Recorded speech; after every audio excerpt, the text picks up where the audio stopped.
nadaafadda waa waxyaabaha ka qayb qaato bilicda nolosha iyo quruxda shay walbo waana waxa uu ka dardaarmay rasuulkeena sallallahu calayhi wasallam ayadoo uu ku tilmaamay nadaafaddu in ay tahay qayb ka mid ah iimaanka caalamka hadda aynu ku noolnahay dhaqaatiirtu waxa ay ka digaan wasaqda ayadoo ay ku tilmaamaan inuu cudurka ku jiro inta ay wasaqdu ku jirto sidaas darteedna waxa ay mar walba dadka faraan in laga taxadaro meelaha wasaqda ah la iskana nadiifiyo arrintaasi darteed ayaa dawladaha hoose ee waddan walba waxa ay ku dadaalaan in la nadiifiyo wadooyinka iyo dhammaan magaalooyinka kala duwan ee waddankaasi adeegyadaasna waxa ay ka mid yihiin waxyaabaha aasaasiga ah ee laga rabo in ay qabato dawladda hoose si ay iyadana canshuur uga qaado dadka shacabka ah ee ku nool waddankaasi marka laga hadlayo guddoonsiinta aqoonsiga nadaafadda ee caalamka waxaa la eegaa dhowr shay oo kala ah hawo nadiif ah oo waddankaasi uu leeyahay oo ay ka mid tahay inaysan hawadiisa wasaqaysnayn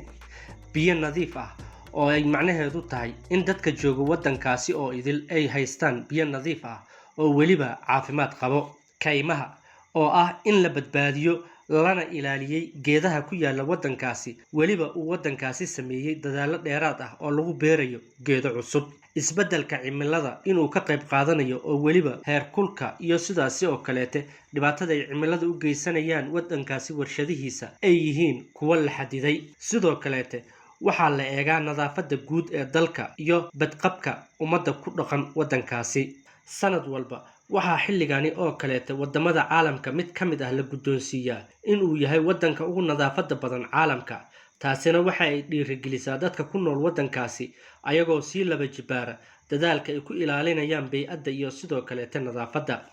sanadii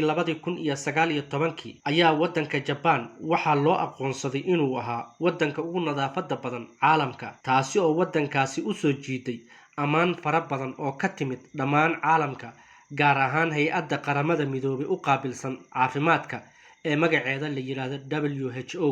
laakiin sanadkan waxa ay ku guuldareysatay inay xitaa soo gasho kaalinta 10aad sidaasi ayaana waxa ay ku weysay hogaankii sanadkii hore ay qabatay daawade haddii aad ka hesho muuqaalada noocan oo kala ah fadlan like saar si aynu u ogaano mahadsanid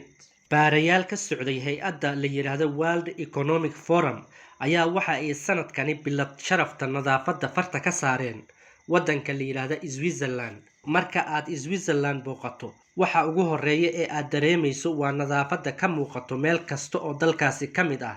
haddii ay ahaan lahaayeen wadooyinka iyo sidoo kaleete meelaha dadka isugu yimaadaan ee lagu caweeyo wadooyinka waddankaasi kuma arkaysid caagadaha iyo qashinka kale ee laga yaabo meelo kale oo caalamka ka mid ah in lagu arko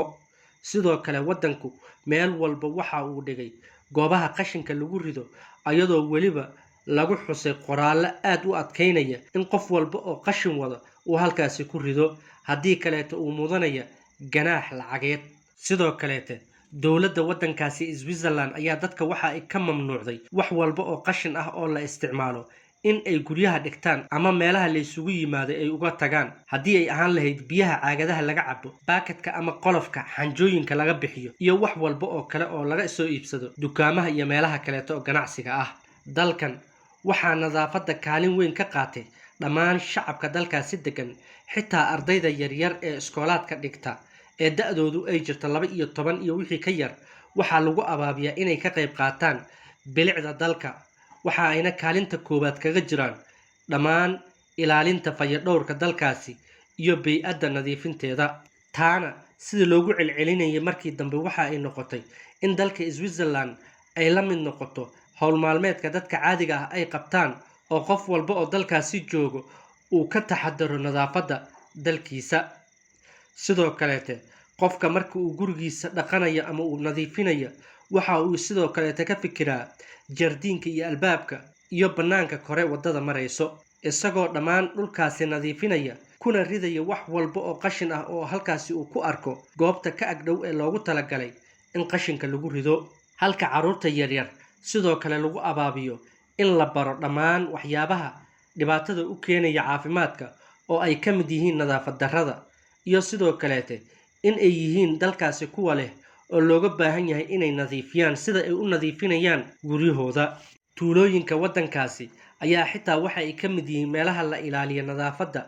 Marka aad magaalada caasimadda ee dalkaasi Switzerland bannaanka uga baxdo, waxa kugu soo sokeeya ee aad arkayso waxaa weeye dhul cagaar ah iyo bustaano wada qurxan, kuwaasi oo ay dhisteen dadka dalkaasi iyo sidoo kaleete dhammaan shirkadaha ganacsiga ee dalkaasi ka shaqeeya, kuwaasi oo maalgashta beeraha dalka iyo wax walba oo dhulka ka soo baxaya. Dalkani oo sidoo kaleete isna qani ku ah dhanka soo saarista caanaha ayaa waxaa la sheegaa in dhammaan degada iyo wax walba oo xoolaha ka yimaada ay dib u sii isticmaalaan ayagoo ka sameeyo waxyaabaha loo isticmaalo bacriminta beeraha. Taasina waxa ay dalkani u soo jiiday in uu noqdo mid ka mid ah dalalka loogu jecel yahay in la booqdo. Dadka reer Switzerland ayaa marka aad la sheekaysato waxa ay kuu sheegayaan inay aad uga taxadaraan nadaafadooda ilaa heer ay gaaraan in ay sumcaddooda isla meel dhigaan, weliba marka ay timaado inay arkayaan dadka ka yimaada waddamada kaleete. Goobaha lagu dhigo bandhig faneedka ayaa sidoo kaleete dadka isugu soo daawasho tago waxa ay ilaaliyaan nadaafadda, oo qashinka iyo waxyaabaha kale ee nadaafadda dhaawacaya waxa ay ku ritaan jeebka ilaa goobtaasi ay bannaanka uga soo baxayaan. Dadka sigaarka cabba ayaa sidaasi oo kaleete dowladda waxa ay ku amartay inay la yimaadaan waxyaabo ay ku ritaan sigaarka marka ay cabbayaan. Taasi waxaa dheer, wasakhda aanan muuqanin sida bakteeriyada iyo jeermiska ayaa iyaduna aad looga taxadiraa. Dalka Switzerland marka uu qofka hergabka ku dhaco waxa uu xirtaa maaskarada ay xirtaan dhaqaatiirta qalliinka fuliso, sababtoo ah waxa uu qof walba ilaalinayaa inuu sii faafiyo infekshankaasi isaga haya. Haddii aad booqasho ugu tagto dalka Switzerland, waxa aad kuga adkaanaysa inaad la qabsato noloshooda marka aad ka timaado waddan ay liidato nadaafadiisa. Taasina marka dambe ee aad ku soo laabanayso dalkaaga waxay iyana kugu qasbaysaa in aad ka tusaale qaadato dadka Switzerland. Daawade, intaasi waxaynu ku soo koobaynaa barnaamijkeennii maanta aynu uga hadlaynay waddanka ugu nadaafadda badan caalamka. Tani intaynu ku kulmayno barnaamijkan kiisa kale, waa anigoo inkaga tegaya. Wassalaamu calaykum waraxmatullaahi wabarakaatuh.